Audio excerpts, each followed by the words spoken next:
প্ৰথমটো বৰষুণ আৰু এই এজাক বৰষুণতেই আজি এনেকুৱা কদৰ্যময় অৱস্থা হৈছে যে আগন্তুক দিনততো আৰু বেছি বৰষুণ হ'ব।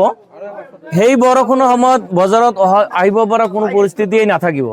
গতিকে ইয়াতে বজাৰ কমিটি আছে, ওচৰতে হাতীদৰা ব্লক অফিচ আছে, গাঁও পঞ্চায়তৰ কাৰ্যালয় আছে। মই আশা ৰাখিছোঁ তেওঁলোকে যাতে আগন্তুক দিনত এই বজাৰখনৰ কদৰ্যময় পৰিস্থিতিৰ পৰা আমাক ৰক্ষা কৰে।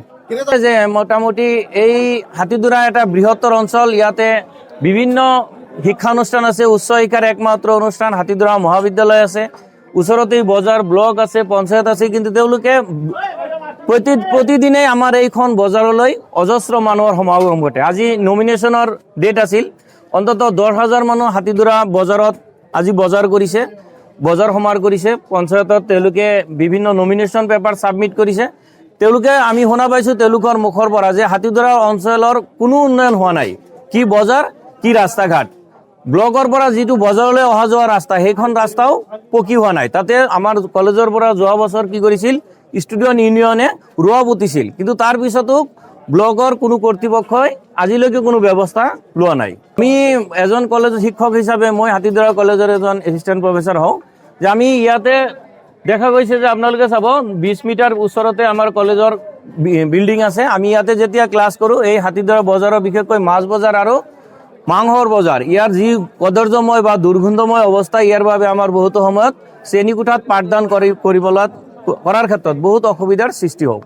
সেইখিনি হোৱা নাই। গতিকে ইয়াৰ বাবে দায়ী মই চৰকাৰকে দিম নে ইয়াৰ জনপ্ৰতিনিধিকে দিম নে ব্লককে দিম, সেইটো ময়ো অনুধাৱন কৰিব পৰা নাই।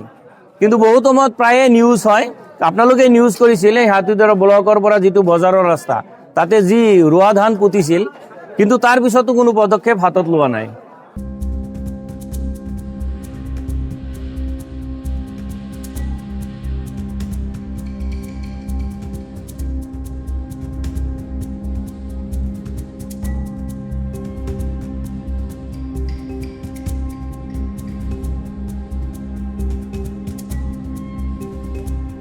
প্ৰথমটো বৰষুণ আৰু এই এজাক বৰষুণতেই আজি এনেকুৱা কদৰ্যময় অৱস্থা হৈছে যে আগন্তুক দিনততো আৰু বেছি বৰষুণ হ'ব। সেই বৰষুণৰ সময়ত বজাৰত আহিব পৰা কোনো পৰিস্থিতিয়েই নাথাকিব। গতিকে ইয়াতে বজাৰ কমিটি আছে, ওচৰতে হাতীদৰা ব্লক অফিচ আছে, গাঁও পঞ্চায়তৰ কাৰ্যালয় আছে। মই আশা ৰাখিছোঁ তেওঁলোকে যাতে আগন্তুক দিনত এই বজাৰখনৰ কদৰ্যময় পৰিস্থিতিৰ পৰা আমাক ৰক্ষা কৰে।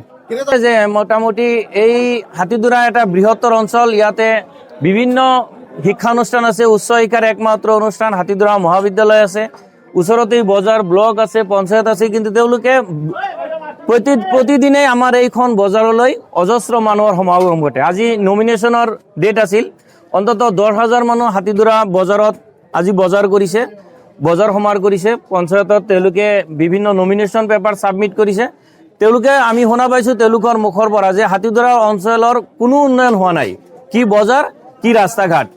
ব্লকৰ পৰা যিটো বজাৰলৈ অহা যোৱা ৰাস্তা, সেইখন ৰাস্তাও পকী হোৱা নাই। তাতে আমাৰ কলেজৰ পৰা যোৱা বছৰ কি কৰিছিল, ষ্টুডেণ্ট ইউনিয়নে ৰোৱা পুতিছিল, কিন্তু তাৰ পিছতো ব্লকৰ কোনো কৰ্তৃপক্ষই আজিলৈকে কোনো ব্যৱস্থা লোৱা নাই। আমি এজন কলেজৰ শিক্ষক হিচাপে মই হাতীদৰা কলেজৰ এজন এছিষ্টেণ্ট প্ৰফেচাৰ হওঁ, যে আমি ইয়াতে দেখা গৈছে যে আপোনালোকে চাব 20 মিটাৰ ওচৰতে আমাৰ কলেজৰ বিল্ডিং আছে। আমি ইয়াতে যেতিয়া ক্লাছ কৰোঁ, এই হাতীদৰা বজাৰৰ বিশেষকৈ মাছ বজাৰ আৰু মাংসৰ বজাৰ, ইয়াৰ যি কদৰ্যময় বা দুৰ্গন্ধময় অৱস্থা, ইয়াৰ বাবে আমাৰ বহুতো সময়ত শ্ৰেণীকোঠাত পাঠদান কৰাৰ ক্ষেত্ৰত বহুত অসুবিধাৰ সৃষ্টি হয়। সেইখিনি হোৱা নাই। গতিকে ইয়াৰ বাবে দায়ী মই চৰকাৰকে দিম নে ইয়াৰ জনপ্ৰতিনিধিকে দিম নে ব্লককে দিম, সেইটো ময়ো অনুধাৱন কৰিব পৰা নাই।